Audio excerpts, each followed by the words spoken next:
হে hi everyone, আমি মনামি আর আমার channel রোমু লাইফস্টাইলে তোমাদের সুস্বাগতম। তো সকাল সকাল অষ্টমীর দিনকে আমরা বেরিয়ে পড়েছিলাম হচ্ছে চুঁচুড়া যাওয়ার উদ্দেশ্যে, আর যেটা আমাদের বাড়ি থেকে 45 মিনিট লাগে বাইকে। তো আমরা প্রথম প্যান্ডেলে চলে এসেছি।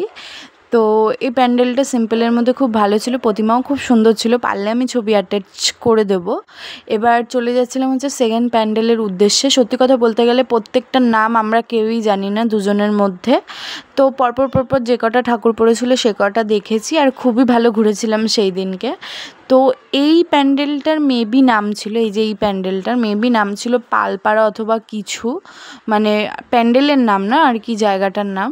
তো যাই হোক, এই প্যান্ডেলেরও খুব সুন্দর নিখুঁত হাতের কাজ ছিল, খুব সুন্দর ছিল প্রতিমাটাও তোমাদের পরের আর কি ক্লিপে দেখাচ্ছি। দেখো প্রতিমাটা কত সুন্দর, খুবই ভালো ছিল, ইউনিক ছিল, আমার খুব ভালো লেগেছিলো। সিলিংয়ের কাজটাও খুব সুন্দর ছিল, লাইটগুলো খুব ভালো ছিল, আর এখানে কারোর একটা মূর্তি ছিল, খুব ভালো ছিল প্যান্ডেলটা, ভালো ঘুরেছিলাম।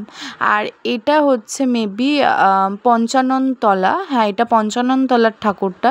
এটা দেখে তোমাদের মনে হচ্ছে যে এটা রিয়েল ব্রিজ না, এটা জাস্ট বানানো প্যান্ডেলের, মানে অসম্ভব সুন্দর ছিল। আর এখানে একটা মানে থিমটা করেছিল আর কি, হচ্ছে যে ব্রিজের নিচে যে বসতিগুলো হয় সেই বসতির পুজো কীরকম হয় ওইটার ওপর। তো খুব ভালো ছিল। তো তোমাদের আগের বছরের একটা ঘটনা বলি। তো আগের বছর অষ্টমীর দিন আমরা গেছিলাম কাঁচরাপাড়া স্টেশনের 1 নম্বর প্ল্যাটফর্ম থেকে বেরিয়েই একটা রেস্টুরেন্ট আমাদের দুজনের চোখে পড়ে। তো আমরা দুজনেই ডিসাইড করি যে ঘুরতে বেরোনোর আগে কিছু খাওয়া দাওয়া করে নিই, তাহলে আমাদের পেটটাও ভরা থাকবে, ভালোভাবে ঘুরতেও পারবো, আর টাইমটা নষ্ট হবে না পরে খাওয়ার দিকে গিয়ে। তো এসি রেস্টুরেন্ট দেখে আমি ঢুকি, মানে ও বারণ করেছিল ঢুকতে, বাট আমি ঢুকি। তো ঢুকে ওটা রান্নাঘর আর এসি রেস্টুরেন্টের মধ্যে কোনো সেপারেশন ছিল না, মানে এসির হাওয়াটা আর রান্না করার যে ধোঁয়াটা হয় সেটা দুটো মিক্সড হয়ে গিয়ে সবার, মানে ওই রেস্টুরেন্টের ভেতরে যে কজন ছিল সবার শরীর খারাপ হয়ে গেছিলো, আমাদের ঘোরাটাই ঠিকঠাকভাবে হয়নি। তো মানে কি বলবো, এই বছর অষ্টমীতে এত ভালো ঘুরেছি।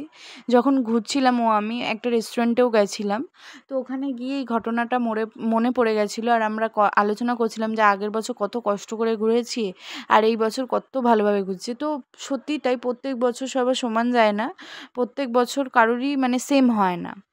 তো দেখো, গল্প শেয়ার করতে করতে চলে এসেছি আজাদ হিন্দ ক্লাব মহেঞ্জোদারোর উদ্দেশ্যে। তো মহেঞ্জোদারোর এখানে এসে আমরা খুব ভালোভাবে ভিডিও করে নিয়েছিলাম, আর এটা পুরোটাই তৈরি ছিল সিমেন্ট আর বালি দিয়ে, যেটা খুব রিয়েলিস্টিক লাগছিল।